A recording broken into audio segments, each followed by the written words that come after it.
ada.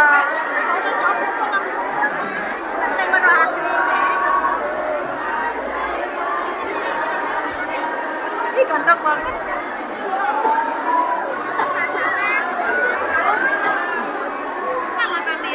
Jam berapa sih?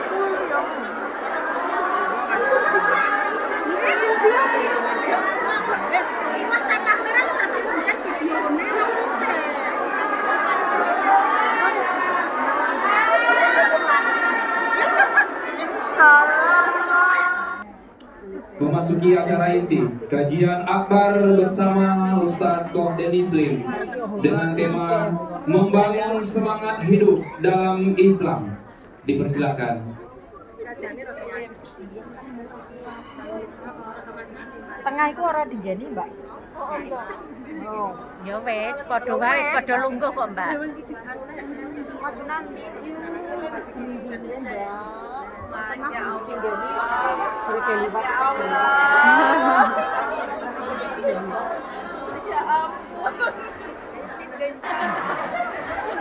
Tunisia. Satu untuk mencari diri kita ada tinggal kamu sih. Betul. Ya, anda nih. Biasa bakso sih. Aku tuh kayak apa masih berarti ya kok keluar ke proses ya. Sampainya apa guys?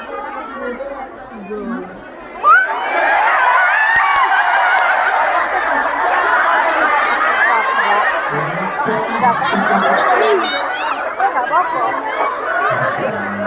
Dilihat ke situ. Orang tosi ya lebih. Udah. Terus kok. Sudah. Anak ini atau kanan? Dua-duanya. Cobian, Yobian.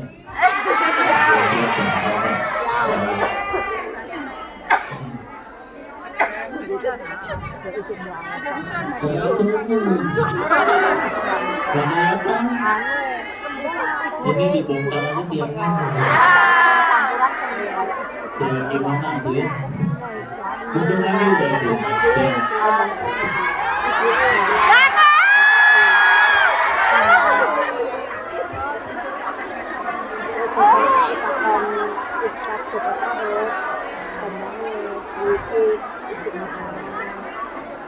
Tapi kan bimbang baik. Iya kan ya, Pak.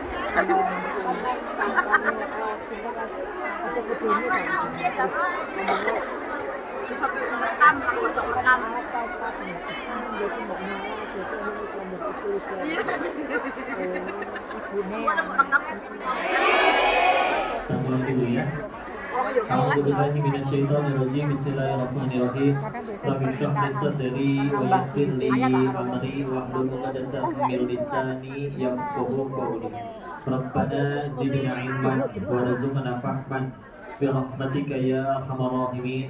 Subhanaka la ilma lana illa ma 'allamtana innaka antal alimul hakim.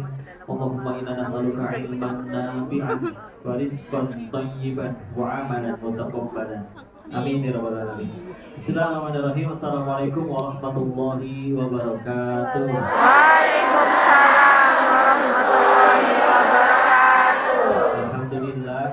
Alhamdulillahirabbil alamin.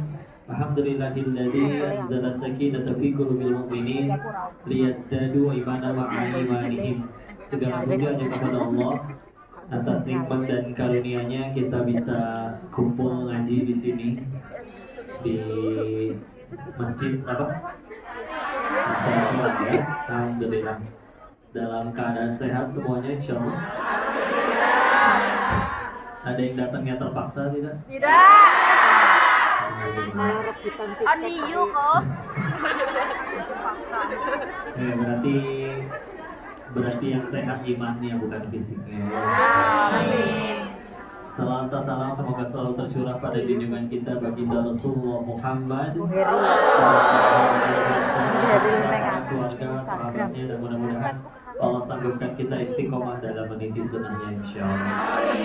Salam takzim kami wabil khusus kepada yang menjadi wasilah diadakan majelis ini, dompet duafa dan juga para asatidz dan para volunteer relawan yang terlibat di dalamnya. Ustadz Fajar, Ustadz Rahman, semoga Allah muliakan, dan para bunda-bunda luar biasa ya. Di sini sudah ada yang nyampe puluhan tahun katanya. Alhamdulillah. Baik, alhamdulillah. Sehat semuanya ya? Alhamdulillah. 你最近还好吗？对不起，我不能说广东话，但是中文还可以。可以吗？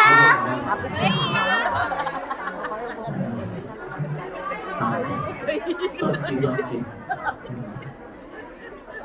Baik, istilah. Jadi ceramahnya pakai Mandarin atau Indonesia aja?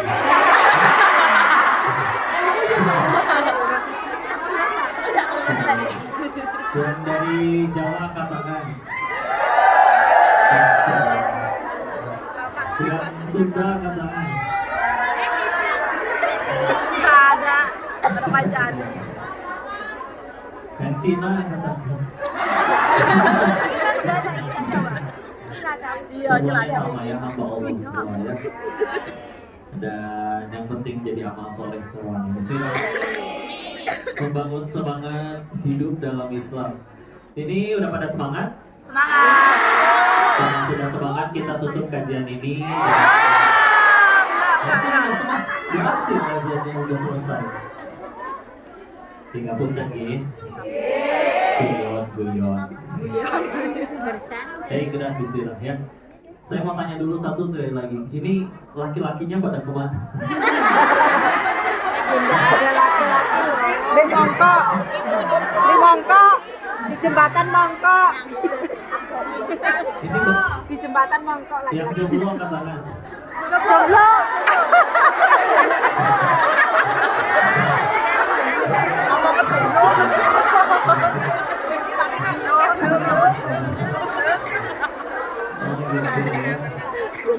Saya agak bingung ya, tolong bedakan jomblo dengan janda ya.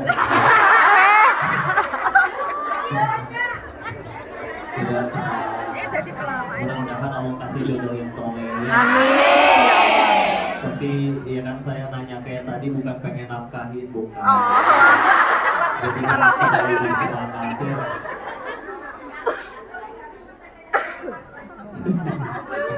Jangan kayak saya banyak dosanya ya. Dan kita mulai ngajinya. Bismillah. Saya pengen mulai Jembatan Mongkok. dari sebuah penelitian dari dokter Islam. Kalau di Barat namanya dikenal dengan nama Avicenna ya. Kalau di orang Muslim nyebutnya Ibnu Sina. Terlepas ada perbincangan mengenai akidah beliau, tapi ya beliau Muslim ya, dan punya prestasi di dunia medis kedokteran. Salah satu penelitian yang pernah beliau lakuin, beliau pernah nangkep kambing, dikurung, dikandangin. Ada 2, ditaruhnya tapi terpisah. Yang satu kambingnya sendirian, kelihatan alam dan lain-lain walaupun terkurung. Yang satu lagi di sebelah kandang kambingnya ditaruh serigala, tapi dikurung juga, sama-sama dikurung. Gak bisa digigit, gak bisa dicakar, cuma digonggongin aja ya. Apa yang terjadi? 1 bulan kemudian kambing yang tinggal di sebelah kandang serigala mati duluan, tanpa luka, tanpa digigit, tanpa dicakar. Ya, silakan. Apunten nggih. Engkau saya.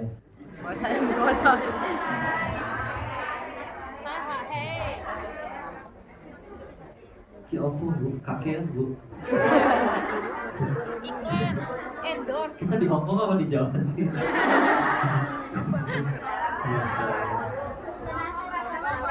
Oke. Sudah pas aja. Ya, balik lagi tadi. Setelah 1 bulan, kambing yang tinggal di sebelah serigala meninggal.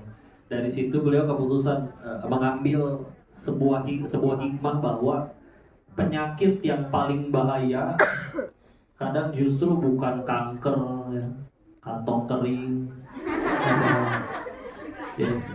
ya benar, yang kanker beneran ataupun yang orang bilang tumor lah, orang bilang penyakit apapun itu Karena kalau ada kena penyakit fisik yang parah tapi insya Allah dia nerimo, legowo, ya.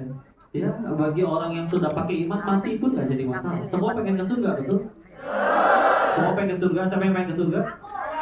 Semua. Pertanyaan selanjutnya, siap ke surganya sekarang? Nggak mau. Ya. Belum pakai. Jangan dulu. Belum nikah. Belum nikah Belum kok. rapi gitu ya. Iya, mau dinafkahi kok. Baik, lanjut lagi ya. Sedangkan di balik orang dengan badan penuh kesehatan, masih muda, semua organ tubuhnya baik, tapi terkena tadi panik, gelisah, ya, itu menjadi penyakit yang lebih berbahaya. Kok ada orang yang panik, gelisah, ketakutan, hidupnya tetap panjang umur, tapi gara-gara kepanikannya itu dia jadi lalai, jadi males beribadah, jadi hilang imannya kepada Allah. Itu jauh lebih rugi daripada umur pendek tapi jadi kebaikan, ya. Daripada punten ya, umur panjang tapi gak jadi amal, lebih banyak berbuat dosa, kan sama aja kayak nabung-nabung kuota siksaan, betul? Makanya kalau di zikir pagi petang, kan ada salah satu doa di dalam zikir pagi petang al-masurat, Allahumma inni a'udzubika minal hammi wal hazan. Ya. Artinya apa? Kalau diterjemahin sama-sama gelisah. Tapi ada yang takut atau gelisah terkait yang terjadi saat ini. Ada yang takut terkait yang belum terjadi dan belum tentu benar-benar kejadian. Ya. Nanti kalau punya kenalan seorang psikolog, coba ngobrol. Mereka bilang secara statistik ketakutan manusia itu, kita takut masa depan, dolar naik, apapun itu ya. Yang kejadian sejauh ini cuma 15%. Berapa? 15. 85%-nya gak pernah terjadi sama sekali. Tapi udah panik duluan. Rugi gak? Rugi. Dengan paniknya itu dia gak bisa tidur, dia gak bisa tidur sampai akhirnya jadi sakit, badannya kurang sehat, kerja gak maksimal, gak fokus, kan gak asuh, gak makan, gak mau. Karena akhirnya kayak gitu, badannya jadi kurang sehat, kerja gak maksimal, kerja gak fokus, ada yang sampai diberhentikan dari pekerjaannya, ya, gitu ya, gak, makanya jangan ya, tenang aja. Kenapa? Karena kalau udah pakai sudut pandang iman, pakai kacamata iman, semuanya jadi kebaikan. Ya, tapi kalau ditanya apa yang baik bagi orang beriman, sederhana. Yang baik bagi orang beriman sesederhana adalah apapun yang membuat dirinya tambah dekat sama Allah. Nah, gitu aja. Ya. Kerja nih bareng. Terus ada yang gak suka karena kalian kerjanya lebih melejit, entah lebih rajin, entah lebih cerdas. Tahu-tahu dilicikin, difitnah, atau perbuatan tidak baik lah ya. Siapa yang rugi dari kejadian tersebut? Yang fitnah, ya. Yang licik. Yang dijahatin masa gak rugi kok? Kalau gara-gara itu dia jadi tambah dekat sama Allah, ruginya belah mana? Ya. Mungkin kitanya aja yang terlalu cinta sama dunianya, makanya hilang dunia tuh bagi kita segala-galanya runtuh gitu. Contoh ya, karena orang sedih itu tergantung ilahnya. Ada kalimat luar biasa, la ilaha illallah. Apa artinya? Nah, diluruskan ya, karena Tuhan dalam bahasa Arab itu Rob. Robbi Tuhanku, Robbana Tuhan kami. Nah, ilah itu terjemahannya sebetulnya bukan Tuhan, tapi ada ilahin nas. Kalau di Al-Quran terjemahannya apa? Sesembahan, ya. Sesembahan. Secara bahasa ya. Nanti lebih jauh laginya meluas maknanya, yaitu apapun yang mendominasi hatinya. Makanya kalau misalkan ada yang bilang kok dia sholat sih, Tapi ketinggalan sholat nggak pernah nangis, tapi waktu diputusin pacar nangis. Berarti ilahnya ya gitu. Kok dia sholat sih, tapi ketinggalan sholat nggak pernah nangis, giliran gagal nyalek gila. Ya punten, berarti ilahnya di hatinya dan jabatannya, calegnya itu. Ya. Padahal izin ya, izin. Akhirnya mungkin baik jujur atau tidak jujur, misalkan jadilah berkuasa misalnya. Apa yang didapat teh selain tugas yang tambah banyak, tambah pusing, tambah stres? Kok dapat duit banyak, yang lain bisa beli nasi cuma 1 bungkus, dia bisa beli 1000 bungkus. Emang perutnya muat? Enggak. Ya. Bisa beli bangunan banyak, emang bisa ditidurin tiap hari? Coba siapa yang nikmatin villa-villa mewah para koruptor? Si Mamang sama si Bibi berenang tiap hari. Segar. Luar biasa. Coba digaji tiap bulan, ya nggak? Tiap hari bebas itu mah udah di taman kayak film India lah sama si Bibi. Mama, Bibi, nanti malam mau tidur di lantai berapa sayang? Ya kan bebas yang jaga ya. Tiap bulan digaji, gak usah mikirin token bunyi-bunyi. Ini gak bilang bos token bunyi bos, selesai. Ya. Ya. Bahkan punten saking gak pengen ketahuannya, pakai atas nama si Bibi. Secara negara punya si Bibi itu tuh, bukan punya si bos. Yang punyanya belum tentu datang setahun sekali.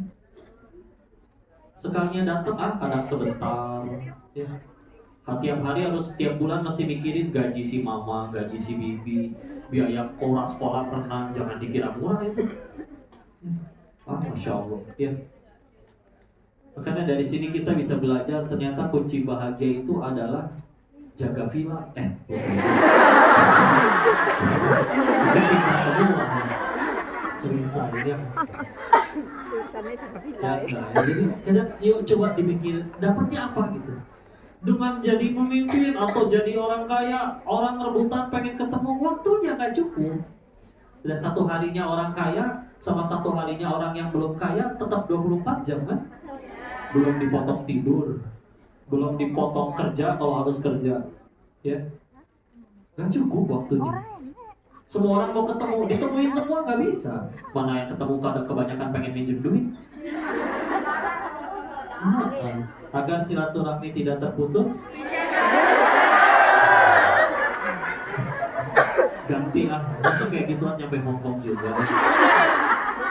Agar silaturahmi tidak terputus, sedekah dulu 100. Nah beneran punten ya, bukan berarti gak boleh punya. Sahabat juga ngedengar tentang cara hidup seperti ini, apakah mereka langsung memilih miskin semua? Enggak, banyak yang tambah kaya. Tapi kan tujuannya sama, baik yang gak punya duit maupun yang punya duit. Satu tujuannya, jadi jalan tambah dekat sama Allah. Udah itu kan. Lagian punten ya, pernah ada yang nanya kayak gini ya? Kok kalau Allah sebegitu hebatnya, kenapa nggak dikabulin doa semua orang?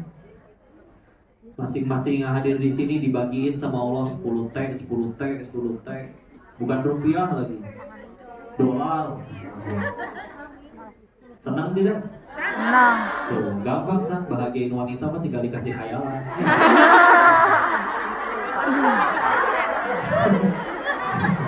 Bahagia ya. Iya. Nggak balik lagi. Kenapa tidak Allah kabulin semuanya? Jawabannya sederhana. Kalau Allah kabulin permintaan semua orang, ngaco bu itu. Ngaco gimana bu? Contoh, semua yang ada di sini pengen sehat? Kira-kira manusia satu planet bumi semuanya pengen sehat nggak? Kalau dikabulin sama Allah satu dunia sehat, nggak ada yang sakit. Dokter nganggur, rumah sakit bangkrut, apotik nggak laku. Berarti ada sekian banyak orang yang kehilangan pekerjaannya. Ya, Atau semua Allah jadiin kaya, semua pengen kaya? Jangan mentang-mentang pengajian langsung jadi soleha ya. Kaya itu boleh, apalagi kalau kayanya untuk kebaikan.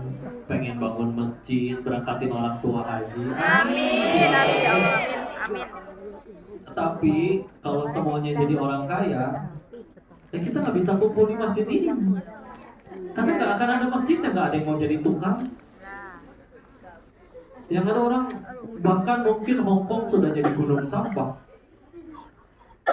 Setiap hari ada orang mau buang sampah, Pak, buangin sampah saya nih 1 miliar.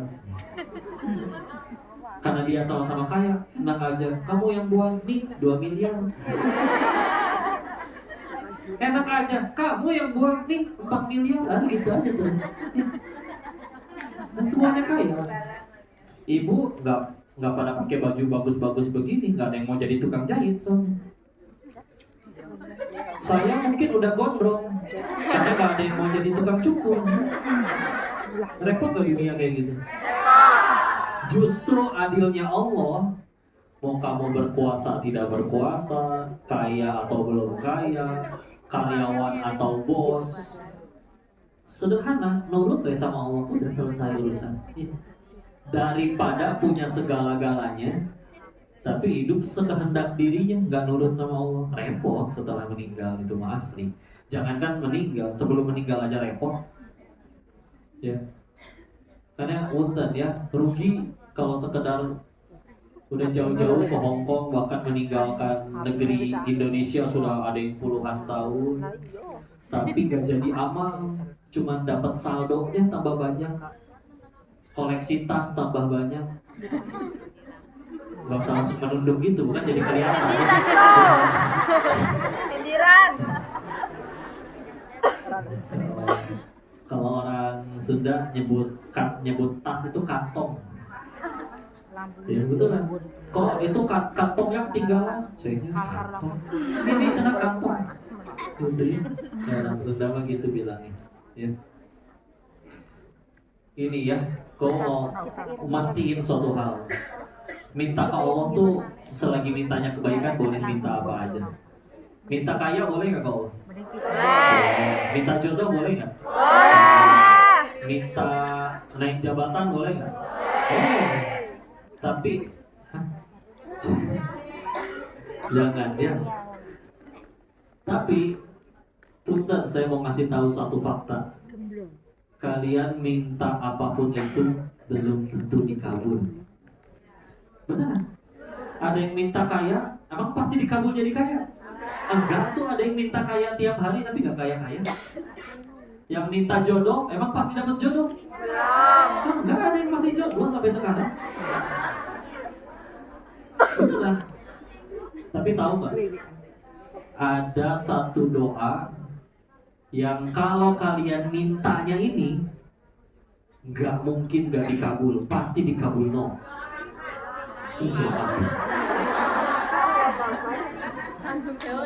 Coba baca doa makan, langsung ada makanan ya? Enggak juga kan berarti. Beneran. Doa apa? Doa minta apa? Ada yang udah lihat nih berarti ya videonya. Kau pernah bikin video tentang itu? Doa minta apa? Doa minta hidayah. Beneran. Kenapa? Ya kenapa hidayah? Karena kalau sudah ini yang dikasih sama Allah, kalian mau hidup kayak gimana pun jalan ceritanya terserah Allah, tetap aja nyaman, damai, tenang. Diuji gak jadi raja atau hanya jadi rakyat, selain bismillah, yang penting jadi aman. Diuji jadi orang kaya atau belum kaya, udah tenang aja. Dibanding silakan pilih, seluruh keinginan dikabul tapi nggak ada hidayah, tidak ada Allah di hati. Ya lihat para maling di negeri kita, para koruptor udah pada kaya belum? Nggak ada Allah, makanya masih nyuri. Iya kan? Enggak gitu, kalau misalkan mereka kurus kering kerontang terus sampai nyuri, mungkin kita masih wajar. Itu perut udah offset kayak gitu masih aja. Nyari apa? Nyari apa beneran? Ya.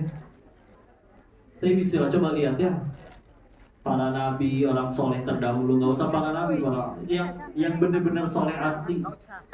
Apakah setelah udah bertakwa sama Allah seumur hidup nggak akan ada masalah? Pasti ada. Tapi nggak ada tuh satupun yang sampai, wah saya nyesal jadi orang soleh, nggak ada. Atau nabi menyesal menjadi nabi, saya nyesal ambil lowongan jadi nabi, nggak ada mereka juga. Ya. Enggak beneran. Karena ya udah, bahagianya udah berubah. Dulu hanya bertanya apa yang aku suka, sekarang dia bertanya mana yang Allah suka. Nah. Dulu dia bertanya apa aku sudah bahagia, sekarang dia bertanya sudah berapa orang yang aku bahagiakan. Enak hidupnya. Masalah mungkin lebih berat dari orang, enggak, tapi biasa aja dia mah. Ya. Karena sudah Allah yang di hati wisir. Karena izin ya, salah satu yang membuat Koko pribadi yakinnya memilih Islam, walaupun ternyata bukan mualaf ya, karena lahir memang yang mualaf ayah. Terus saya kecil memang ikut sama nenek, sama popo. Beliau Buddha, jadi dikasih makannya babi. TK sampai SMA juga sekolah Katolik, nyari duitnya di Thailand lagi. Ya. Jadi bahasa Thailand kan? Jadi kadang ada yang ngira, tapi enggak. Karena setelah pulang saya nanya ke guru ngaji, saya harus syahadat lagi nggak? Oh, nggak usah kadang. Tapi dulu nanya sama siapa yang bisa bahagianya tanpa alasan. Karena dulu berangkat ke Thailand alasannya sama, pengen bahagia, so pengen tahu. Kayaknya sepertinya bahagia tuh harus punya uang banyak dulu. Sehingga punten ya, kalau ada orang pengen kaya tuh alasannya cuma satu. Tahu tidak? Karena belum pernah kaya. Yang udah kaya asli ngerti. Ya, tempe bacem yang nyaris basi sama daging steak tenderloin wagyu import. Setengah juta satu porsi. Bedanya cuma di mana, Bu? 5 senti di sini dong. Lewat lidah aja udah ketelan sampai sini. Emang rasanya beda?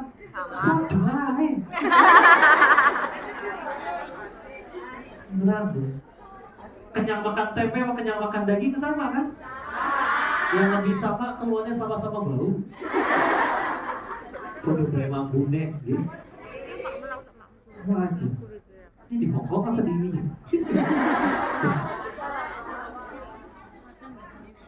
ya gitu ya.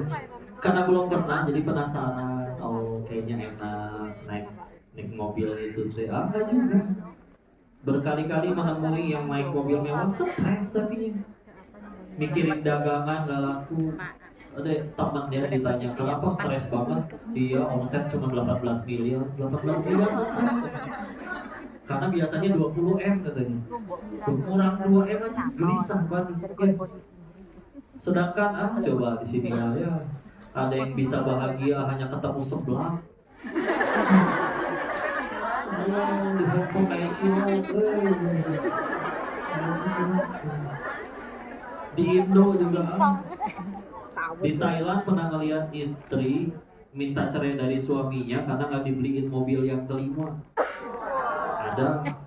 Tapi di Indo ya Allah ada suami, ada istri yang bisa bahagia ya, hanya karena suaminya pulang bawa sebelah. Oh, dia nggak minta apa-apa. Insya Allah bahagianya tuh begitu murah ya. Hanya cukup dengan syukur, hanya cukup dengan iya kenapa nyiksa diri lo? Udah. Nah, alhamdulillah Islam memberikan cara untuk bisa bahagia apapun itu kondisinya. Tapi yang pakai tadi, pakai iman ya. Karena dikasih judulnya itu ya, membangun semangat hidup dalam Islam. Ya kalau nggak pakai iman, bahagianya pakai apa? Ya. Ada kisah luar biasa ya. Nabi Ibrahim alaihissalam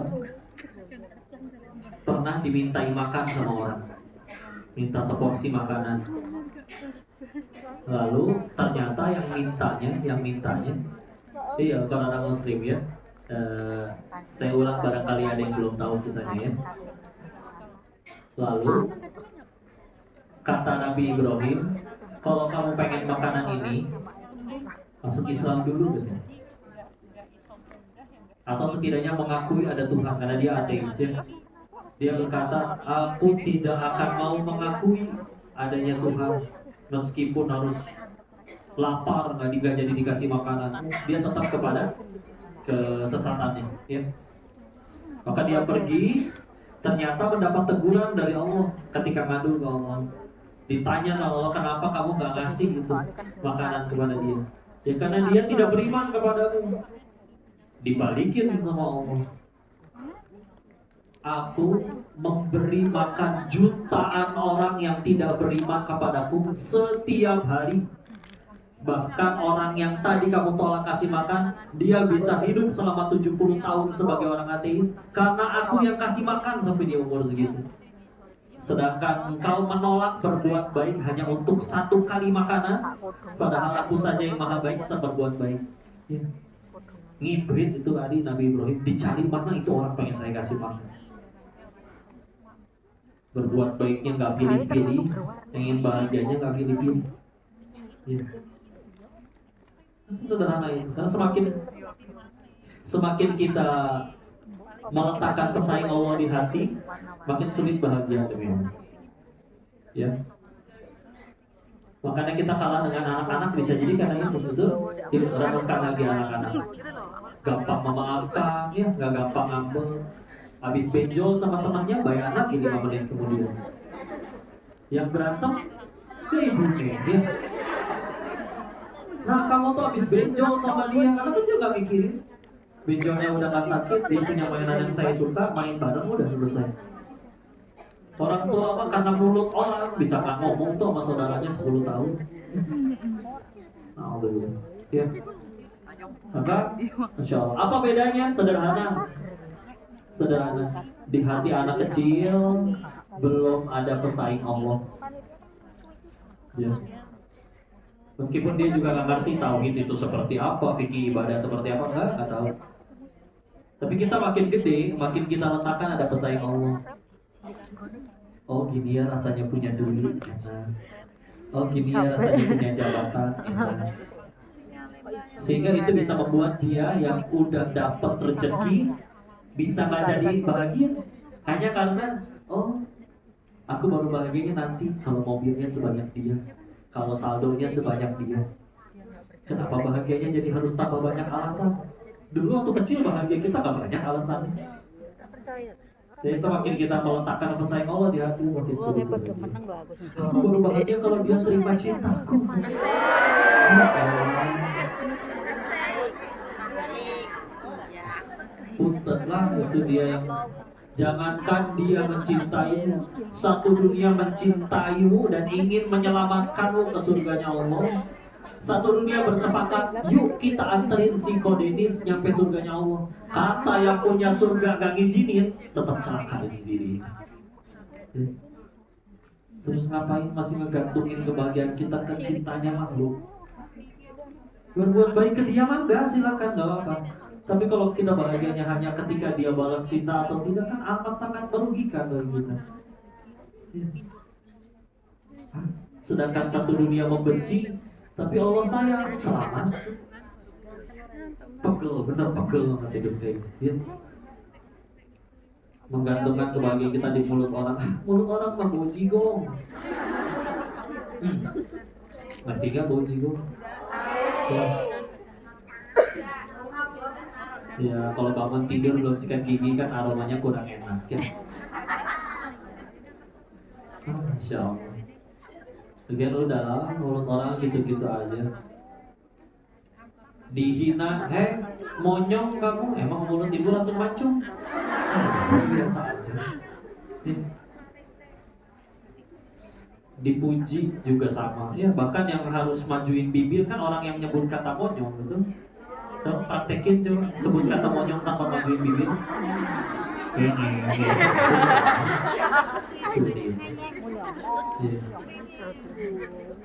Dipuji sama aja, Masya Allah. Kadang gini ya, saya tanya Bu, Ya. kalau dikasih uang 100 juta suka nggak? Suka. Suka Suka. tapi palsu. Suka sama yang palsu-palsu. Apa contohnya? Ketemu teman, tahu-tahu dia berkata, "Ibu, kok tambah muda terus ya?" Menurut ibu asli itu coba. Tolong jelaskan secara medis tambah muda setiap hari itu gimana caranya? Tapi kita percaya kan di toilet sendirian sambil ngaca. Ya juga.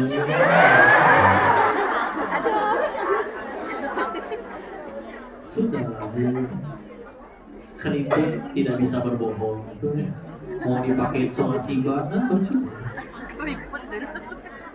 Harus terima. Dulu ibu pakai seragam SMA lucu, masya Allah. Sekarang dipakai lagi tambah lucu. Gak masuk. Udah. Jangan takut jadi tua ya. Tenang aja. Kenapa jangan takut? Karena udah jadi, gak bisa bener lagi. Ya, tenang aja. Sudah beneran ya, jangan. Ada kisah kayak gini ya. Saya lagi senang mengingat kisah ini. Ini kisah tentang seorang dermawan dapat kambing, beli kambing, minta Pak Kiai di desanya tolong dipotong bagiin ke seluruh masyarakat. Tapi request saya mau dapat bagian dagingnya. Yang belah mana? Saya minta bagian yang paling buruknya aja, yang gak enaknya aja. Siap, potong, bagiin, semua orang kebagian. Pak Kiai datang ke rumah dermawan. Ini yang diminta. Begitu dilihat isi plastiknya, ternyata isinya adalah lidahnya dan hatinya. Besoknya Pak dermawan dapat rezeki lagi, beli kambing lagi. Minta tolong Pak Kiai lagi, Pak tolong potong, bagiin ke semua orang. Tapi kemarin saya minta bagian paling buruk, hari ini beda dong. Saya minta bagian paling baik dari kambing tersebut. Siap, potong, bagiin, selesai, datang ke rumah Pak dermawan. Ini bagian terbaik yang tadi Bapak minta.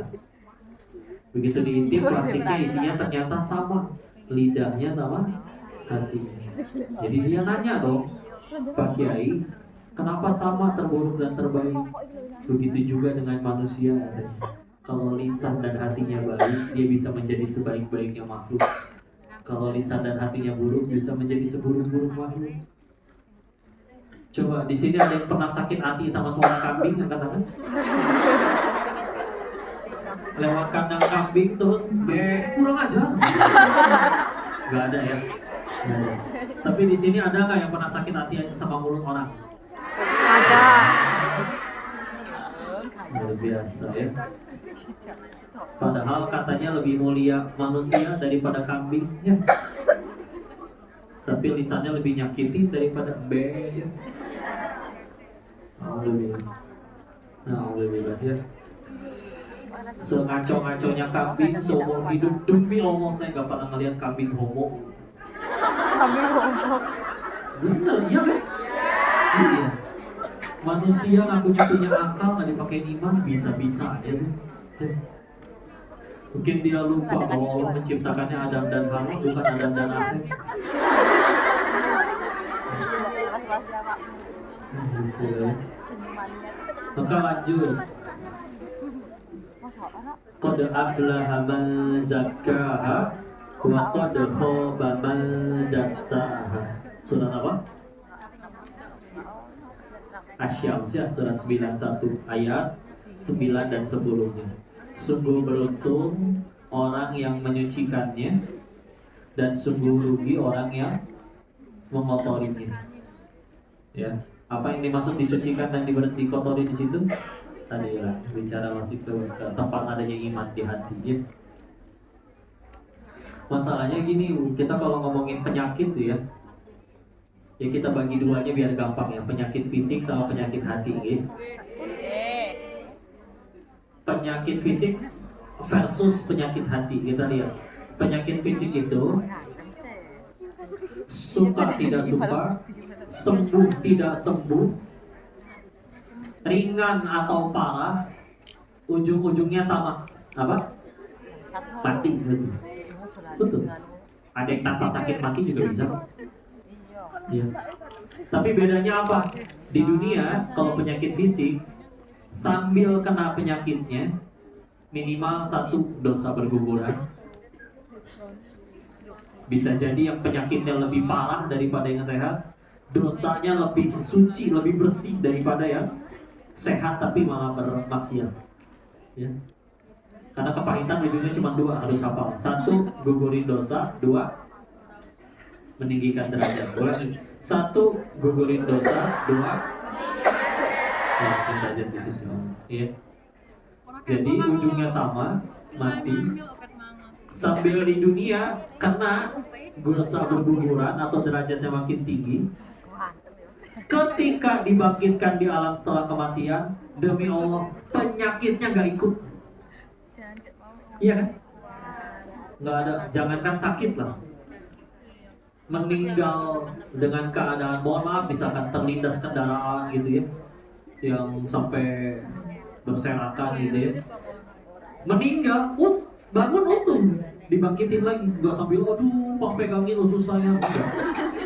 Beneran, utuh demi Allah. Ya, nggak ngikut penyakitnya. Nah, kalau penyakit hati di dunianya justru nggak kerasa, bahkan ngerasa kemana-mana dikagumi, tangannya dicium, dan ngerasa jadi saya yang hebat, saya yang luar biasa. Sehingga akhirnya naudzubillah timbul penyakit hati, entah sombong, entah dengki. Meninggal ikut tuh penyakitnya, harus dipertanggungjawabkan. Apa yang membuat kamu jadi sombong? Oh, karena saya begini dan begitu. Hartanya dari Allah. Dibilang cantik, yang mendesain wajahnya Allah, bukan kita yang desain sendiri. Dibilang punya jabatan, titipan dari Allah juga. Karena kalau memang yang dikaguminya adalah dirinya, bukan jabatannya. Tapi setelah beres menjabat, enggak, tuh orang beralih ke pemimpin selanjutnya, bukan kepada dia lagi. Berarti kan yang dikagumi sebetulnya bukan dianya, tapi jabatannya. Ya. Tertipu aja dia. Ya. Maka dari situ ketika pengen berobat juga beda. Ibu sakit fisik datang ke dokter, jujur enak. Apa yang dirasa? Ininya dong. Saya juga kemarin kebanyakan makan beli. Misalkan ya. Ya misal. Ini masih lancep misalkan gitu ya. Gampang akunya kan? Nggak ada orang datang ke dokter, apa yang dirasa? Oh, rahasia. Dokternya kepo. Enggak kan, saya bukan dukun, kata dokter yang gitu. Ya. Kita jujur kan, pengen sembuh soalnya. Padahal bisa jadi gara-gara sakit itu bersih dari dosa-dosa. Giliran penyakit hati, boro-boro kepikiran berobat. Ada yang datang pengen ngobatin juga. Saudaraku, gak boleh gitu. Itu tuh namanya sombong. Siapa yang sombong? Sok tahu untuk galakan dia, galakan pasiennya. Itu kan kalau diibaratin kayak dokter yang tadi, pasien kamu tuh harus minum ini, nggak ngaco. Kan dong. Saya kan bisa minum obat yang lain. Tahu aja apa sih? Jadi gitulah ya, penyakit fisik sama penyakit udah usir. Ya. Karena ibarat gini, kita ini mungkin rajin mengisi ember pahala kita. Ibarat kita punya penampungan pahala, anggaplah ember gitu bentuknya ya. Kita isi tadi sholat subuh, kita isi hari ini pengajian, kita isi misalkan nanti ada yang sedekah, misalkan. Ya. Ketika pulang ke hadapan Allah kan disetor dong embernya. Kadang kita udah pede, sepanjang hidup aku udah banyak ngisi ember pahalaku. Begitu disetor, loh kok kosong? Ternyata bocor. Ya. Kita lebih rajin ngisi ember pahala kita daripada mengecek ember kita bocor atau enggak. Ya. Karena kalau sampai embernya bocor kan rugi. Seumur hidup udah benar-benar keluar uang buat sedekah, seumur hidup udah benar-benar belain yang lain bangun kesiangan, dia tetap bangun subuh. Apa itu?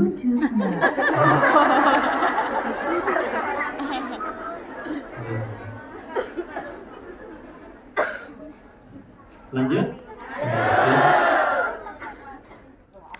Tapi ternyata nyampe Allah nggak nggak laku, udah bocor.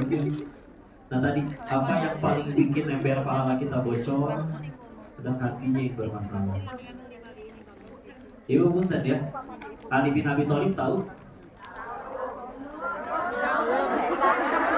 Yang tahu ceritanya ya.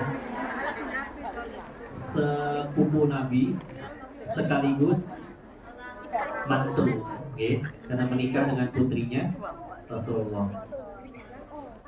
Ibu tahu siapa yang membunuh beliau? Tahu kisahnya? Yang bunuh namanya Abdurrahman ibnu Muljam. Siapa orang ini?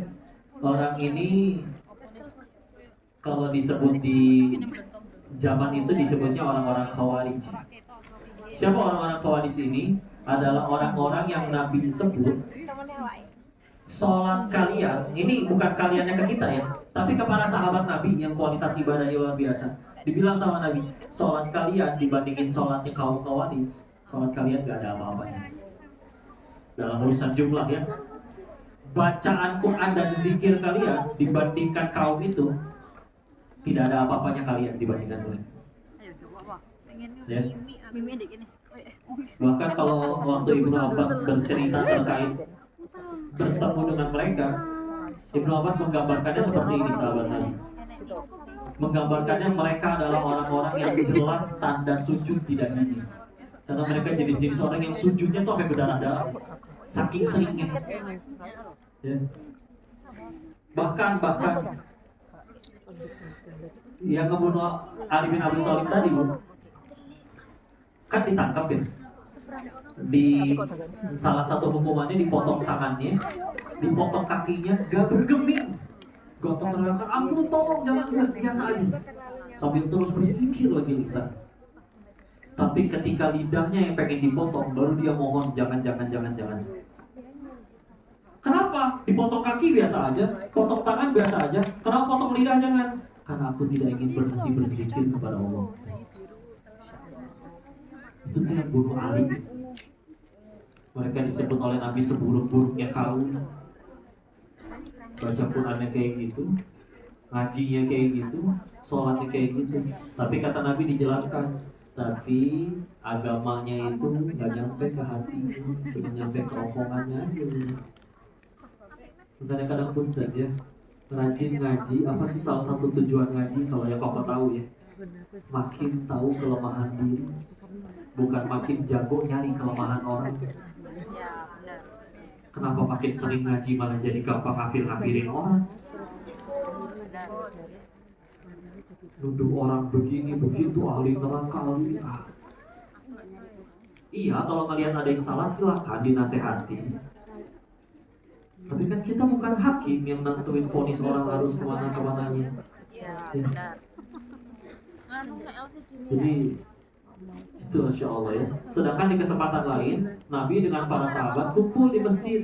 Nabi berkata, sebentar lagi akan datang orang ahli surga.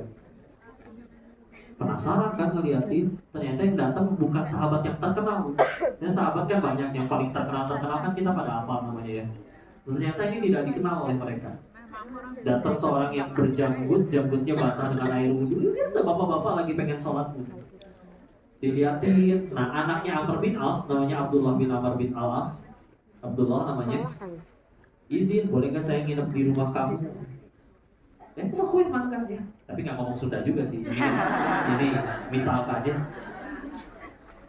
Udah nginep, tujuannya ternyata pengen nyari tahu amalannya teh apa ya. Begitu nginep selama 3 hari 3 malam, diperhatikan ternyata nggak tahajud, biasa aja.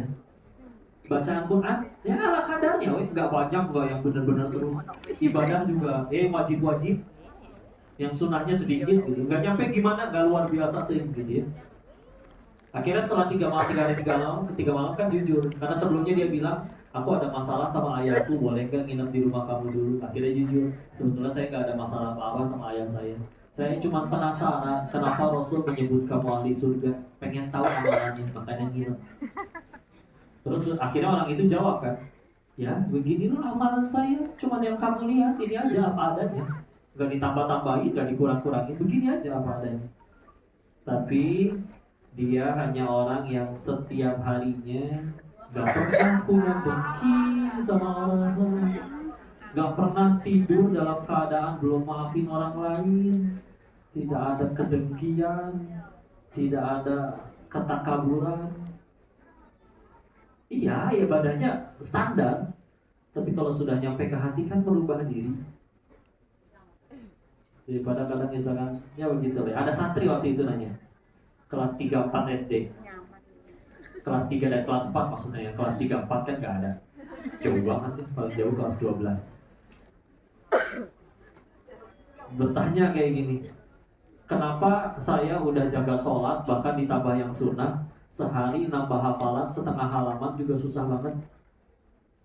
Sedangkan teman saya sholat bolong-bolong, boro-boro yang sunnah, yang wajib aja bolong-bolong, tapi sehari bisa nambah hafalan baru 4 halaman, hafalan baru. Kenapa dia menghafalnya berhasil dan saya gagal? Dijawab oleh guru kami waktu itu, orang yang menghafalnya berhasil itu adalah yang karena hafalannya tambah takut semua. Nanti ini meluas ya, nggak cuma hafalan, yang sholatnya berhasil, yang sedekahnya berhasil, yang puasanya berhasil, tambah takut sama Allah. Karena kalau misalkan tambah banyak jumlah hafalannya, tapi nggak tambah takut sama Allah, atau bahkan kalau nggak dijadiin imam ngambek, kan nggak ngomong tapi dalam hati aja gitu ngedengki. Bagusan juga sayang, misalkan gitu dalam hatinya. Ya. Gerundel ya. Itu sampai sekarang belum tahu terjemahan bahasa Indonesianya apa itu. Gerundel ya. Ngedumel ya. Kan ngedumel nggak ngomong. Geremuk diterjemahinnya pakai bahasa yang lebih aktif.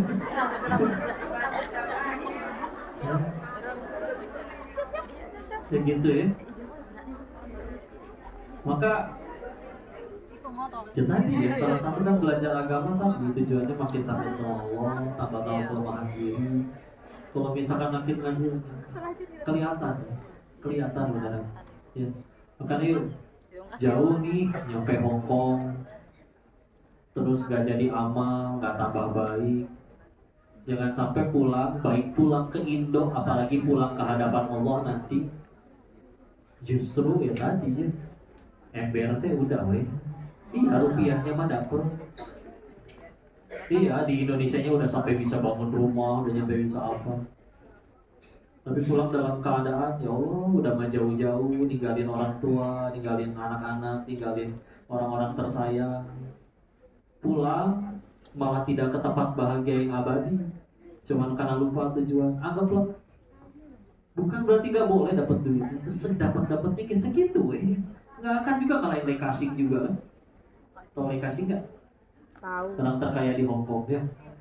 Udah tua umur 80, nggak tahu coba punya cucu atau mantu nggak? Hampir Ya. 100 Ya gitu aja loh. Makanya sengaja Allah kasih contoh di dalam Quran kan Firaun kan. Yang kaya. Siapa yang nandingin kayaknya Firaun zaman sekarang juga mungkin susah konglomerat. Kaya, berkuasa, istri soleha, hidup 400 tahunan coba. Gak pernah sakit, gak pernah demam, batuk juga gak pernah seumur hidup. Apakah mulia? Ya hina. Terbukti ibu gak ada yang ngasih nama anaknya Firaun kan? Ih, lebih lucu anaknya ibu siapa namanya?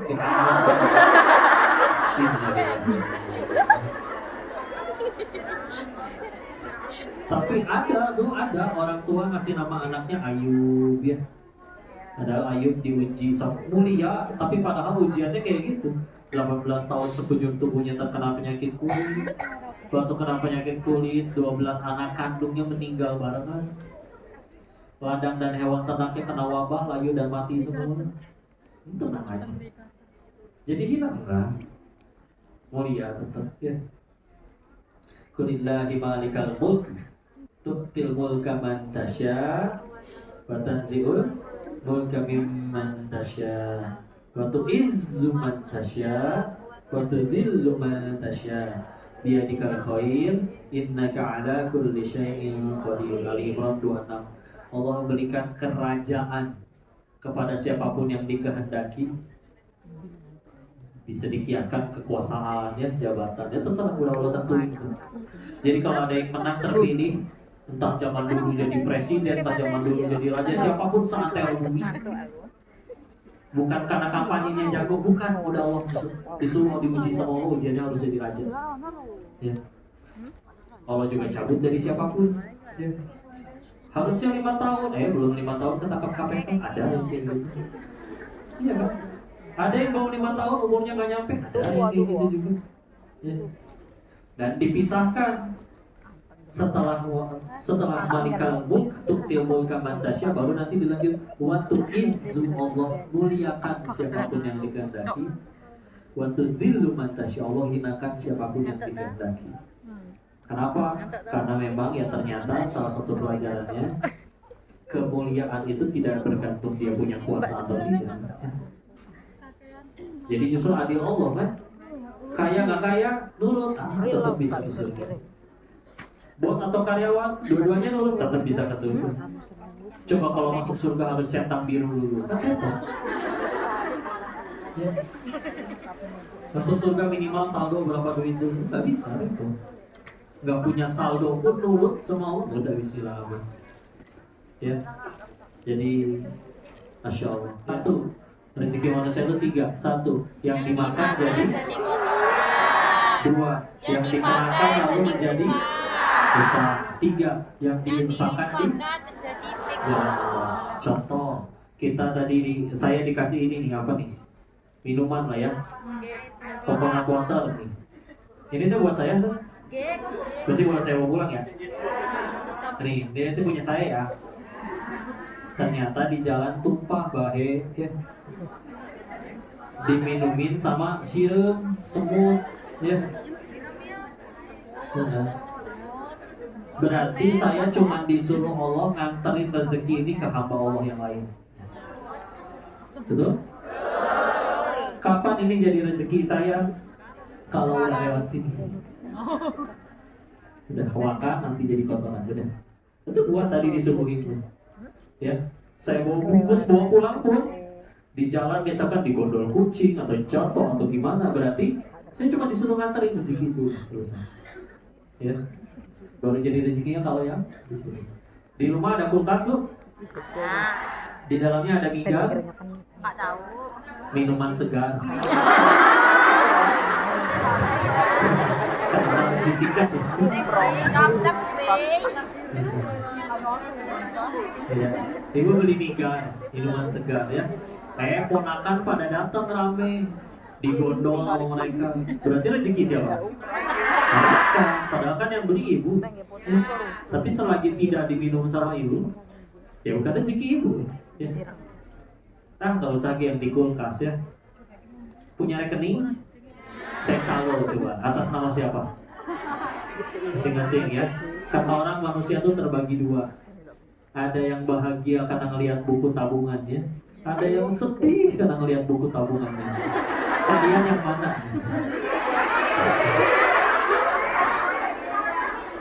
Baca buku sedih. Baca buku apa kamu? Buku tabungan.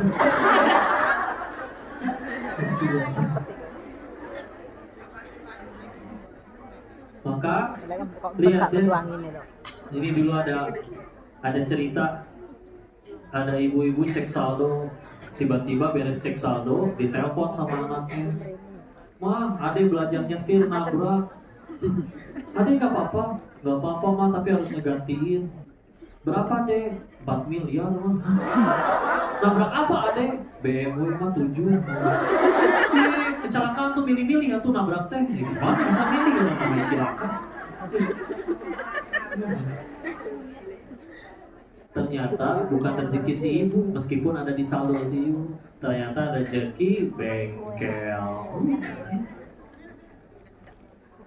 Tukang tambal ban mau naruh paku di jalan, kata Allah lagi nggak ada rezeki buat dia, nggak akan ada yang kena itu paku satu juga. Atau juga dibalik, kata Allah harus jadi rezeki dia, mau nggak ada paku sama sekali, bebas ya. Kempesin. Bocor halus cenah. Gitu lah ya, itu rezeki ya. Yang kedua apa tadi? Dikenakan menjadi usaha. Ini biasanya yang paling menggoda bagi kalian, saya tahu, diskon, betul.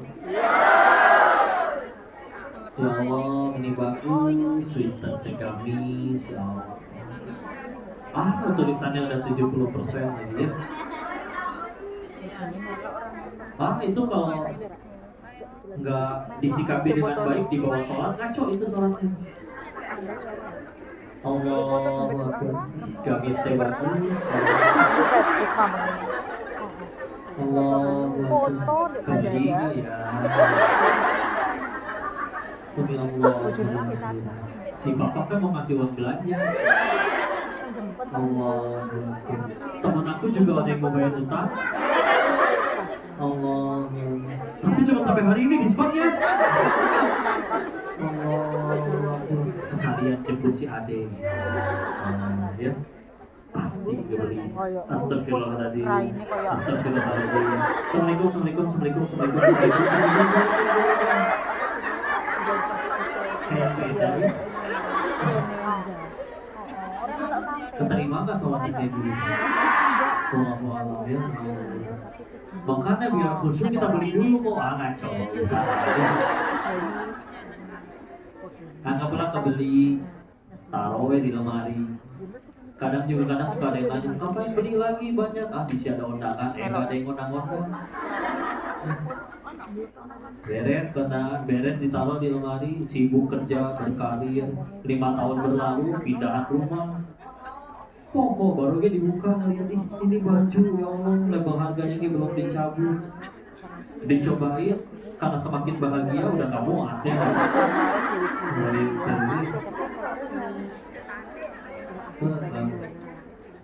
Adiknya lewat, masih singsetnya enggak. Udah deh buat kamu aja. Serius kak, dari dulu aku pengen tapi gak berani bilang. Ya udah rezeki si adik. Coba kita ngakunya itu bajuku adanya di lemariku, yang beli aku, nggak ada yang boleh ngambil tanpa seizinku. Kata Allah bukan rezeki dia, udah. Iya. 3 yang diinfakkan di. Nih saya sering cerita ini ya, ada orang kaya, pengusaha tapi soleh, punya kebiasaan beres jualan, sisa uangnya dipakai untuk sedekah, terus sisainnya sedikit cuma buat modal jualan besok, sisanya habis sedekah. Teman-temannya nanya dong, bro kamu nggak sayang uangnya, invest dong seperti kami. Akhirnya dijawab, justru saya sayang banget sama harta saya, makanya pengen saya bawa mati. Gimana caranya bawa mati harta? Transfer ke rekening akhirat. Jadi kalau sedekah itu ternyata duitnya masih tetap punya ibu, cuma pindah aja dari rekening dunia ke rekening akhirat. Ya. Jadi tetap demi Allah, bahkan bisa tambah banyak untuk di akhirat. Ya. Jadi udah gitu aja. Dan sebagaimana ajal, rezeki itu termasuk sesuatu yang akan terus mengejar kita dan kita nggak bisa lari. Kita mau lari kemanapun kan, ajal mengejar, ya. Mau bersembunyi di balik benteng kokoh atau dimanapun, kata Allah udah waktunya. Rezeki juga sama. Gak akan bisa kita mau nolak kayak gimana atau kita mau berupaya kayak gimana, dapatnya segitu kan Allah udah tentuin segitu bisa. Ya. Saya, ibu, semuanya dilarang mati sebelum semua rezeki yang Allah janjiin sama kita di alam rahim diterima semuanya. Ya. Ada orang waktu itu jatuh ke dalam sumur, minta tolong. Ada yang nurunin timba naik ya. Dia bawa susu dikasih minum biar tenang. Beres minum baru cerita, kenapa bapak bisa jatuh? Dia bilang, nggak tahu ya, saya tadi cuma berdiri di sini terus jatuh lagi. Tapi jatuh yang kedua mati, meninggal. Nah kata guru kami yang melihat itu adalah orang tadi masih punya rezeki 1 gelas susu lagi. Makanya udah nyampe tempat mati aja harus naik ke atas tuh baru bisa boleh. Udah kejemput rezeki susunya, udah silakan mati. Udah nyampe ke tempatnya. Gak bisa. Ingat yang orang juga pengen mati tiduran di rel, keretanya lewat masih gak mati juga. Karena salah rel dia ya. Bingung yang kiri apa yang kanan ini. Dia pindah, keretanya juga pindah. Gitulah pokoknya. Dan tenang. Bagi orang beriman tidak ada yang tidak baik. Apa yang baik bagi orang beriman, apapun yang membuat kita tambah dekat kepada Allah. Izinkan saya sebelum kita jawab, saya pengen tutup dengan nasihat dari Ibnu Mas'ud, sahabat Nabi dan juga Imam Ibnu Taimiyah. Beliau bilang seperti ini, semua orang adalah tamu dan semua yang kita punya hanyalah titipan. Namanya tamu, gak mungkin dong nginep seumur hidup. Ya, pasti pulang. Ya, dan yang namanya titipan sampai kapanpun bukan punya kita, pasti harus dibalikin. Maka ketika semua orang sudah pergi, sudah pulang, dan yang kita punya sudah dikembalikan kepada pemiliknya, apa yang tersisa buat kita kalau nggak jadi amal? Kerja jadi amal. Apa ulangi? Semua orang adalah tamu. Dari awal 1 jam lagi dong. Semua orang adalah tamu. Semua yang kita punya adalah titipan. Namanya tamu. Ya, namanya tamu pasti harus pulang. Namanya titipan pasti harus dikembalikan. Maka ketika semuanya sudah pulang dan yang kita punya sudah dikembalikan, apa yang tersisa buat kita kalau nggak jadi amal? Ini kadang beramal, beli kangkung, karena bukan untuk kangkung ini, bismillah ada nilai sedekahnya ya Allah. Dia pengen jualan, mudah-mudahan jadi jalan rezekinya. Giliran beli barang mewah, beli iPhone gak ditawar, beli kangkung ditawar. Kecualin itu benar-benar. iPhone 15 Pro Max 25 juta jigot ya, itu kata orang Cina ya. Kata orang Hokia, gak ditawar tuh. Bahkan kalau bisa utang dulu, bela-belain nyicil 2 tahun, baru sebulan kecemplung, sakit hati ya. Giliran beli kangkung berapa nih? 10.000, mahal amat ya. Karena kangkung ya Allah, dia mau beli kangkungnya buat ngasih makan anak-anak. Yang punya iPhone mah udah lagi bermewah-mewahan ya. Udah istilah terakhir untuk kalau bayangkan kata Imam Ibnu Taimiyah kayak begini, kalau kita masih gampang sedih, sederhana, satu alasannya, karena kita terlalu membagus-baguskan dunianya tapi menghancurkan akhiratnya. Contoh, bayangin ya, rumah di ujung jalan, buat ke situ harus naik jembatan. Ada nggak orang yang dengan sengaja memperindah jembatannya? Kasih karpet empuk, pegangannya dari emas, lampu sorot, tanaman hias, dikasih harum. Bukankah seindah-indahnya jembatan kita nggak mau tinggal di jembatan? Betul? Sedangkan rumahnya pintunya lepas, kacanya pecah, atapnya jebol, nggak ada yang mau. Ya. Kenapa kita sedih tadi? Kita sedang di jembatan, nama jembatannya dunia. Kenapa sedih? Karena kita terlalu membagus-baguskan dunianya, tapi lupa bagusin akhiratnya.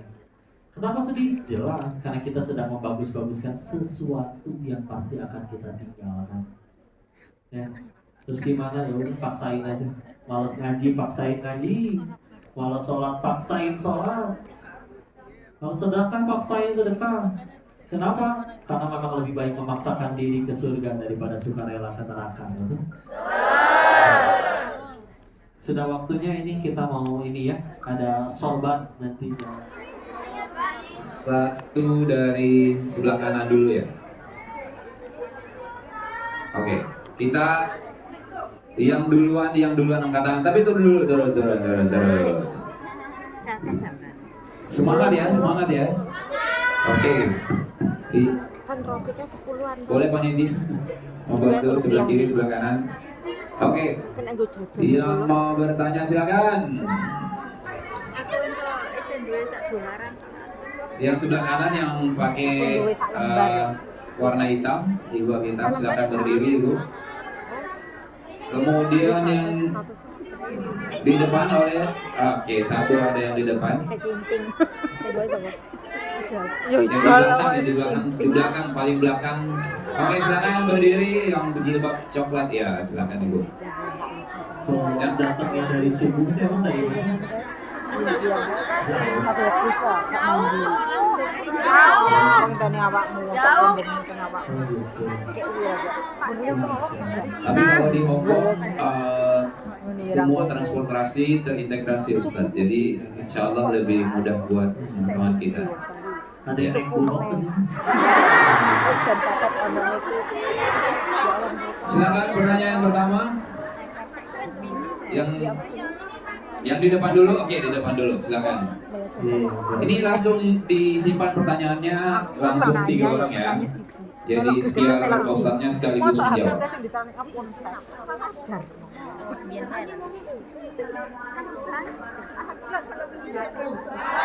Salam warahmatullahi wabarakatuh.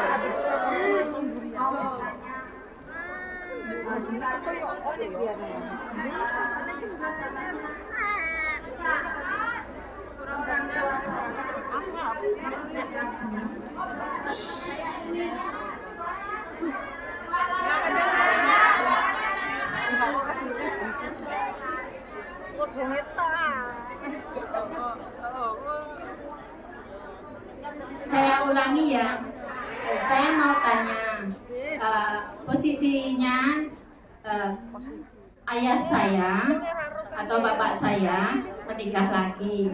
Terus saya sebagai anak pingin suatu saat bapak saya rawat gitu loh. Tapi kalau istrinya masih ada, kemungkinan kan nggak bisa, soalnya posisi bapak saya di Lampung, terus saya di Jawa Timur gitu loh. Terus apa yang harus saya lakukan agar saya tetap bisa merawat orang tua gitu loh? Apakah jika bapak saya paksa untuk pulang ke Jawa Timur, apakah saya berdosa kepada istri bapak saya yang kedua itu? Terima kasih Pak Ustadz. Assalamualaikum warahmatullahi wabarakatuh.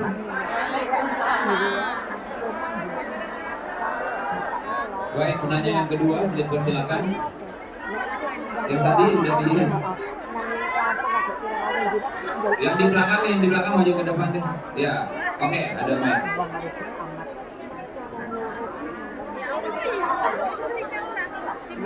Bisa berdiri Ibu. Alam boleh betul ya rak lembu cuma.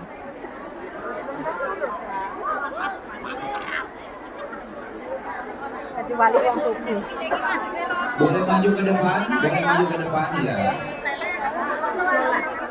Foto dia beri moto corona kan moto nah ini kan moto ya.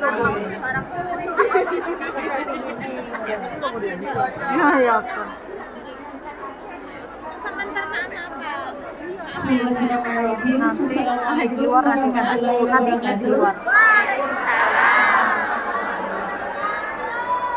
Saya jamaah dari Purwodadi Grobogan, Semarang, Ustaz.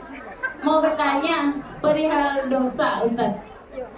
Ini kan di dalam agama kita dijelaskan bahwa sehabis Idul Fitri, manusia itu kan kembali dilahirkan suci tanpa dosa.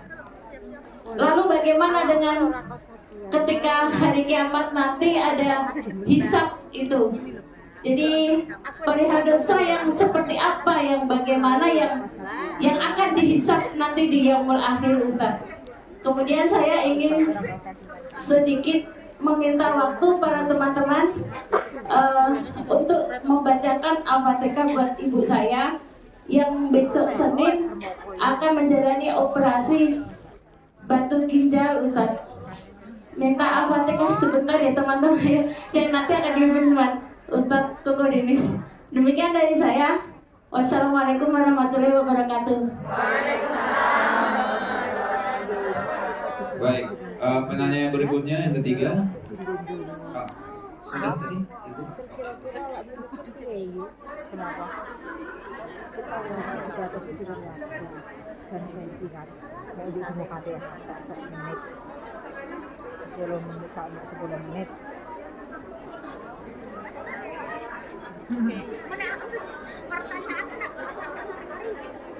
Assalamualaikum Ustadz, saya Bulan dari Kota Malang.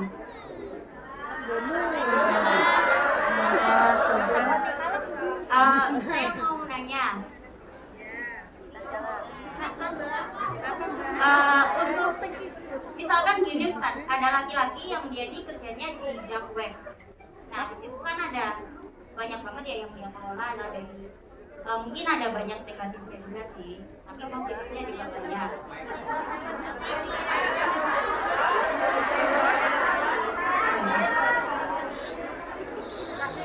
Nah, dari situ kalau misalkan si laki-laki ini masih tetap berkecimpung di dunianya dia yang seperti itu, kira-kira kalau misal dijadikan patokan untuk seorang imam itu gimana Ustaz?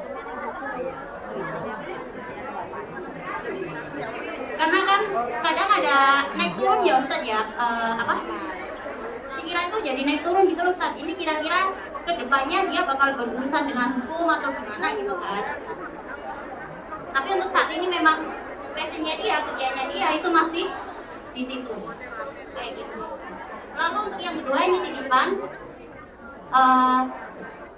apa tips agar orang tidak punya penyakit hati dan mudah memaafkan orang lain?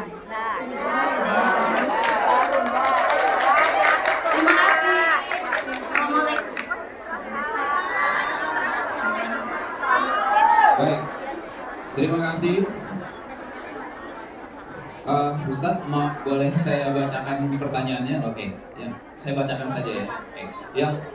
Yang pertama, pertanyaan dari penanya yang pertama, apabila ingin merawat orang tua yang jauh, apa yang harus dilakukan agar tetap bisa merawat orang tua meskipun di saat sekarang beliau ada istri yang kedua? Silakan Ustaz.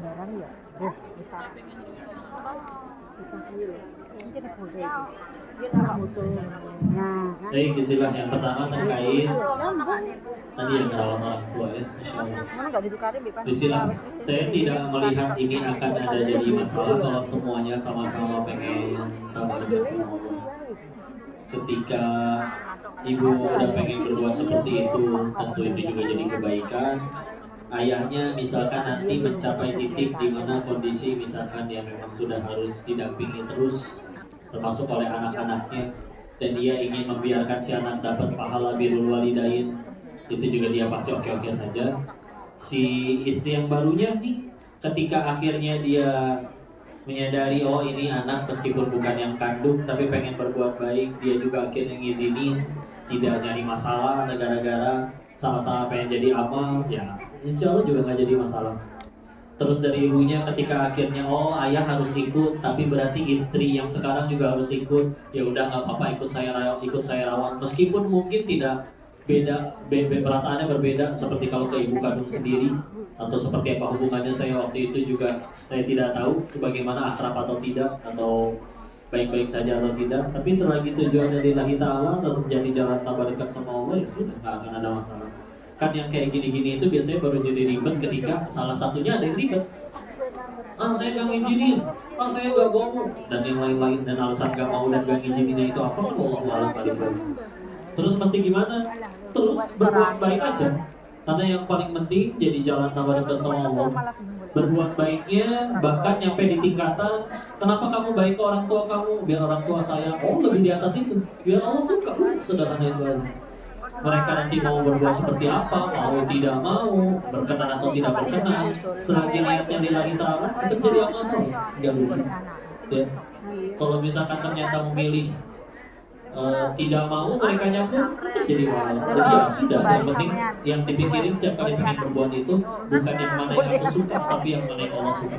Meskipun seringkali kita mungkin nanti akan ketemu hal yang nggak sesuai dengan keinginan, nggak apa-apa. Yang penting Allah suka. ya, bukan aku suka. Udah terusin aku doain, sambil terus doain. Dan karena hadiah paling baik yang bisa kita berikan ke orang tua atau siapapun yang udah sepuh atau bahkan nanti walau alam umur nggak ada yang tahu, kan balasan terbaik bagi mereka adalah kita jadi pahala jariah bagi mereka. Capek-capeknya di sini, ini datang ngaji, dia mau baca Quran atau bersedekah. Yang paling mereka butuhin itu bukan sekedar oh anakku udah begini loh, anakku punya jabatan, oh anakku enggak. Mereka butuhnya pahala jariah bagi kita. Kayak mudah-mudahan jadi anak yang soleha aja, bismillah, insyaallah nanti pasti kumpul lagi di surga insyaallah. Amin. Selanjutnya silakan. Oke, selanjutnya tolong ibu-ibu tertib dulu ya. Diam dulu, kita mendengarkan jawaban dari Ustaz. Untuk pertanyaan yang kedua, habis Idul Fitri kan kita kembali menjadi fitrah. Kemudian yang ditanyakan pada saat dihisab di hari kiamat, dosa apa yang akan dihisab? Baik, istilah makna Idul Fitri, Aidnya ini saya rujuk ya, ada kamus namanya Al-Mu'jam Al-Wasit. Id secara bahasa adalah suatu perkara penting, ya, atau juga bisa berarti sesuatu yang dirindukan atau semacamnya. Jadi Id juga bisa berarti terdapat perayaan di dalamnya, ya, arti kata Idnya. Fitri di situ berasal dari kata aftara, yang berarti dia memutuskan puasa, ya, karena melakukan pembatalnya, ya. Jadi beda dengan fitrah yang belakangnya ada ta'mar butoh lagi, itu beda artinya. Jadi di dalam kata Idul Fitri itu, fitrinya dari kata aftar yang berarti ya iftar, berbuka, bukan suci, ya, bukan suci. Kalau fitrah iya suci, tapi kan di dalam Idul Fitri bukan pakai kata fitrah yang belakangnya ada ta'mar butohnya.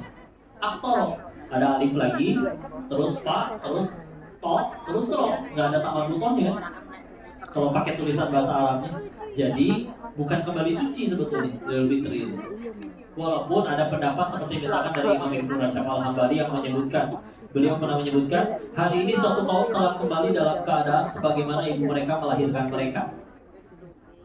Berarti suci lagi dong. Tapi ternyata beliau memberikan penjelasan bahwa maksudnya seperti itu karena saking besarnya ampunan di bulan Ramadan. Betul, di bulan Ramadan bisa terampuni dosa-dosa, bisa sampai bersih lagi, bisa. Tapi kalau sekedar merujuk secara bahasa arti kata Idul Fitri itu apa? Secara bahasa artinya bukan kembali suci. Tapi karena fitri di situ dari kata aftara yang berarti berbuka. Ya. Berarti nanti ketika yang dihisab apa? Ya yang dihisab ya semua perbuatan kita dihisab setelah mulai dari mukallaf, akil balik, sudah dikenai beban syariat sampai nanti ke meninggalnya. Oke, ada orang yang benar-benar dapat diampuni di bulan Ramadan, tapi ternyata dia misalkan hidup 5 bulan lagi. Selama 5 bulan itu apakah nggak ada dosa sama sekali? Nggak ada perbuatan sama sekali? Ya hisab ya hisab. Hisab kan dihitung ya. Hari perhitungan dihitung mana ini yang kurang baik ada balasannya, yang baik ada balasannya. Ya. Jadi kecuali puasanya benar-benar Ramadannya benar-benar dijalani dengan baik, begitu akhirnya buka puasa terakhir meninggal setelah berbuka, ya mungkin itu beda cerita, ya. Tapi kalau misalkan ternyata masih ada kehidupan yang lebih panjang lagi, ya kan tetap hisab akan ada, ya. Jadi tadi diluruskan dulu dari sudut pandang bahasa yang kami tahu seperti tadi, ya. Di situ iya di Ramadan kita bisa dapat ampunan, tapi arti secara bahasa Idul Fitri itu bukan kembali suci, ya. Tapi karena akhirnya itu hari perayaan di mana akhirnya mereka boleh berbuka, udah tidak diwajibkan berpuasa secara bahasa, ya. Walaupun ampunan tetap amat sangat luas di bulan Ramadan, ya. Insyaallah itu dia. Dan itu aja pertanyaannya. Iya, ada lagi Ustaz. Yang ketiga, Yang ketiga, patokan untuk seorang laki-laki yang akan menjadi seorang imam atau suami bagi istrinya. Kemudian yang kedua ada pertanyaan titipan juga. Bagaimana hukumnya jika suami berkali-kali jika dia sedang marah selalu berucap, kita hidup sendiri saja, jangan hubungi aku lagi. setelah itu baikan kembali. Apakah itu sudah jatuh talak atau gimana Ustaz? Mohon penjelasannya. Baik, bismillah. Pertama dulu tadi ya, yang katanya kerja di dark web kan, webnya gelap berarti ya. Berarti mungkin tadi lampunya belum dinyalain. Baik, bismillah.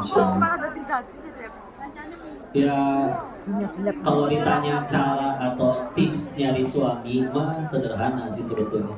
Cari yang takut sama Allah aja. Jadi ya karena takut dengan Allahnya gak akan berani menyakiti, menzolimi. Walaupun dulu pernah kasih tips kayak gini, laki-laki itu harus punya 3 kelebihan dibanding kepada istrinya. Apa kelebihan pertama? Harus lebih takwa. Jadi jangan sampai istrinya lebih soleha. Suami itu gak boleh kalah. Istrinya ternyata baca Quran sehari setengah juz, dia laki-lakinya harus lebih banyak. Istrinya tiap hari sholat duhanya 4 rakaat, gak boleh kalah. Laki-lakinya suaminya harus lebih banyak. Ya, gak boleh kalah. Ya. Kalau pengen adem ayam langgeng baik-baik saja, ya bukan berarti kalau misalkan nanti suaminya mualaf ikut istrinya, ya bisa, bismillah. Cuman kalau pengen bener-bener nyaman, damai, sakinah, insya Allah salah satu tipsnya, yuk jangan sampai sang imamnya tidak lebih takwa daripada makmumnya, ya. Jadi mudah-mudahan bisa ngejar ya walafnya, ya. Itu satu. Yang kedua, harus lebih ilmu. Karena nanti istri kan terbatas pergaulannya setelah menikah. Mau nanya masa tanya suami orang, pasti tanya suami sendiri dulu. Suami nggak tahu, nah alhamdulillah kalau suaminya tahu banyak ya. Makanya perlu banget ilmu. Lagian pengen jadi koki ada sekolahnya, pengen jago bahasa ada sekolahnya. Nah yang tidak ada ternyata sekolah untuk jadi ayah yang baik, suami yang baik. Alhamdulillah Islam punya ilmunya. Terus kita tidak mau pelajari kan aneh ya. Sedangkan itu amanah luar biasa dari Allah yang bahkan bisa menjadi, kalau kita gagal tesnya ya naudzubillah bisa jadi mempengaruhi hasil di akhirat kita nanti ya. Maka yang ketiga terakhir, ini gak wajib tapi kadang jadi masalah. Suami itu harus lebih duit daripada istrinya ya. Gitu ya. Kok berarti kalau aku gak punya uang gak boleh nikahin perempuan kaya? Ya boleh aja. Selagi nikahinnya bukan karena harta perempuannya, lillahi ta'ala, dan bismillah Allah maha kaya, ya Allah dengan dirinya aku insya Allah tambah dekat denganmu, mampukan aku, bisa Allah mampukan ya. Rezeki cuma titipan kok, dibagi-bagi aja sama Allah. Bismillah. Nah tinggal ya tadi ya, memang ahsannya dan juga lebih berkah ketika yang nyari nafkah itu memang suaminya ya. Iya, istri bisa jadi dapat lebih banyak, tapi bisa jadi 50.000 yang dihasilkan suami itu cukup untuk dirinya dan 3 anaknya dan istrinya berlima misalkan hidup, dibandingkan istri dapat 500.000 tapi kok ternyata buat hidup berlima sama, kok malah gak cukup ya, ada aja malah. Karena kita bicaranya berkah nanti, bukan banyak-banyakan. Walaupun bukan berarti perempuan gak boleh ikut, boleh selagi aturan fikihnya terpenuhi ya, suami mengizinkan, tidak ada pelanggaran syariat di dalamnya, dan kita sedang tidak bahas itu. Dan tetap jadi pahala luar biasa juga bagi istri yang tetap berjuang membantu suaminya ya. Jadi ya itu mah tips aja ya, tinggal bismillah, mudah-mudahan tadi takut sama Allah. Karena kalau udah takut sama Allah gak akan berani insya Allah. Kerjaan yang tidak baik juga pasti ditinggalkan. Masalah rezeki gimana, kalau di sini gajinya gede, di luar belum tentu dapat. Bismillah lihat aja banyak. Dulu juga ninggalin dari Thailand juga kondisi ninggalin, ya di sana juga duitnya nggak sedikit, amat sangat banyak. Tapi ketika tahu tidak jadi kebaikan ya sudah selesai. Ya itu dia. Ya sama tadi gimana kalau tadi suami marah ya. Memang ada salah satu bahasan dari guru yang kami pernah dengar dari beliau-beliau, kalau mengucap pisahnya dalam kondisi marah yang tidak terkendali, ya itu ada pendapat yang menyebutkan bisa jadi tidak sah dianggap ya, karena dalam emosi yang benar-benar amat sangat gitu ya, meluap akhirnya ya, sehingga akhirnya ketika akhirnya ya kalau bisa akhirnya tetap baikan lagi, alhamdulillah, mudah-mudahan baikan terus ya, mudah-mudahan baikan terus. Jangan, dan sebisa mungkin tolong jangan bermudah-mudah bicara seperti itu ya. Iya, laki-laki jangan mudah bicara seperti itu. Jangan selalu ngomong kayak begitu. Ya, mudah-mudahan Allah bulat balikan hatinya. Cuma repotnya ini gak ada laki-lakinya di sini. Ya saya nyampe ini juga ke istrinya tak nyampein ke suaminya dimarahin lagi. Makanya ngaji itu kudu barengan ya. Tapi bismillah, didoain terus. Istri terzolimi sekalipun, lihat bagaimana Ibunda Asiyah istrinya Firaun menjadi satu dari 4 wanita paling mulia di surganya Allah. Padahal dari 4 wanita tersebut kan Khadijah, Maria, Fatimah, satu lagi Asiyah. Loh, kemana Aisyah, Ummu Salamah, wanita-wanita hebat yang lain di zaman Rasulullah? Ya, kenapa? Ya karena tadi itu dia.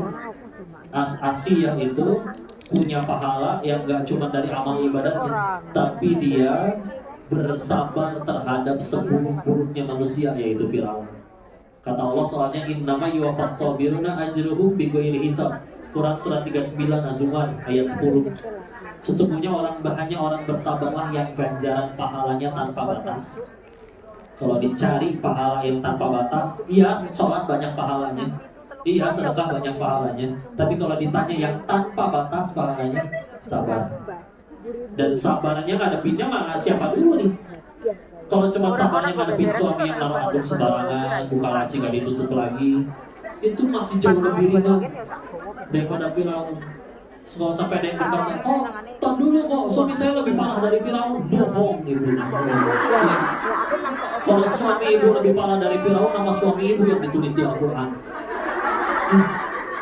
Kenapa Firaun gak ada yang lebih parah dari Firaun? Ya. Istilah. Tapi kok dia beneran zolim? Bisa jadi gara-gara kezoliman itu ibu lebih terjamin surganya daripada yang suaminya pada setia. Meskipun yang suaminya udah setia, nggak usah ditanya abang kapan selingkuhnya, bang. Jangan gitu juga ya. Dan masing-masing amalnya beda ya. Dalam Islam nggak ada ruginya. Dalam Islam tuh yang rugi bukan yang dizolimi, tapi yang menzolimi. Oh udah bismillah itu minta jadi amal. Saya tadi juga diminta doain ya. Tadi ada yang mau operasi ginjal ya. Ini juga ada titipan doa untuk Ananda Farah Anissa binti almarhum Sanan. Mudah-mudahan katanya lulus tes dapat pekerjaan. Amin. Ini juga ada ya sekalian ya. Dan gak cuma dapat kerjaannya, mudah-mudahan Allah jaga kerjaannya barokah, halal, yang diberkahi. Lalu untuk junior Ananda Putri binti almarhum Sanan, kuliahnya diberi kelancaran, lulus dengan nilai yang bagus, sukses kuliah di Universitas Muhammadiyah Yogyakarta. Gak cuma kuliahnya bagus, tapi ilmunya sing manfaat, yang barokah, yang jadi cahaya dunia akhirat ya. Dan juga doa Fatihah untuk Bapak Suparman kemarin meninggal jam 3 sore. Innalillahi wa inna ilaihi raji'un. Allahumma ighfir lahu warhamhu wa'afihi wa'fu anhu. Kita bacakan Al-Fatihah untuk semua tadi ya. Al-Fatihah. A'udzu billahi minasyaitonir rajim. Bismillahirrahmanirrahim. Alhamdulillahirabbil alamin arrahmanir rahim maliki yaumiddin. Iyyaka na'budu wa iyyaka nasta'in ihdinas siratal mustaqim siratal ladzina an'amta 'alaihim ghairil maghdubi 'alaihim waladdallin. Amin.